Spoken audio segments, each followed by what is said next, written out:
A number of years ago, I came into possession of several portfolios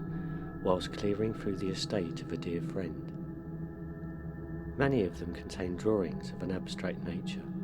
but one was filled with what seemed at first to be blank pieces of paper. On closer inspection, it became clear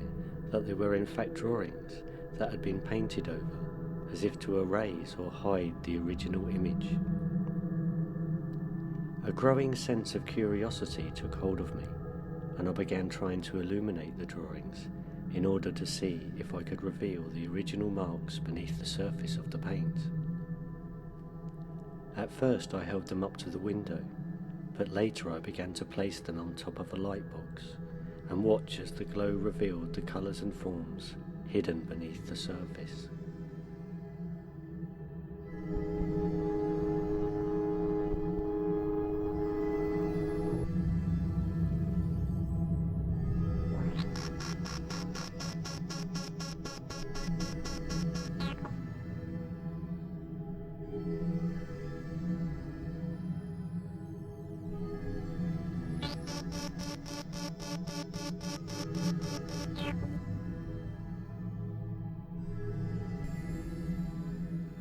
I became convinced that my friend had left a message for me hidden inside the material of the paint,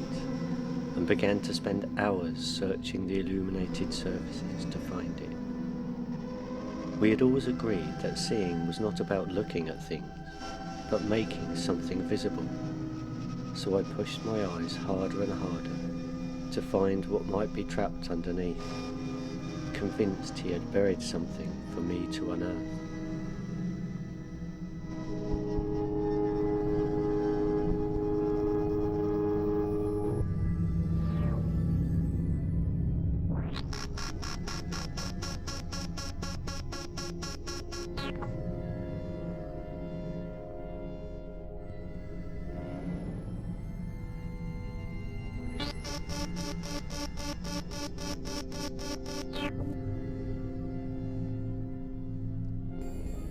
I spent hours exposed to the light in this way,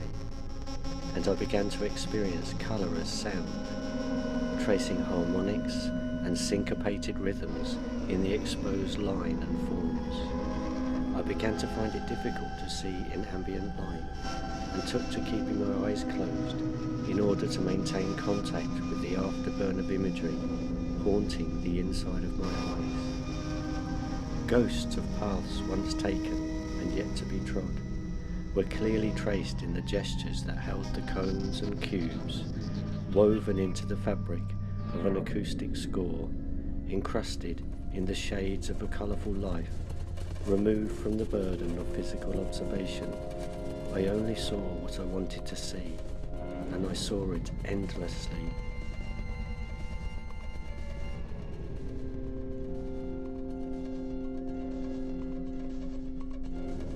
I began to imagine that I was the light source that illuminated the drawings from inside the paper, pushing the colours and sounds to the surface to form glowing fields and verdant valleys, tracing the terrain in contours of tone, each note a letter in an unuttered alphabet, mapping a land without limits, terraformed by all our conversations, pockmarked by our failures, and luminous like the joy we had shared. Walking lines thinly and passing colours in cups, caves marvelled with a clash of conscience, totems raised from a seabed, dredged in the net of an A minor scale, cobalt crashes on second-hand sofas, crimson flakes on an epiphone tree, white walls stand in puddles, scraping back a film of tattooed cream from a window in the floor, mustard stands on sticks, and indigo always has a velvet note,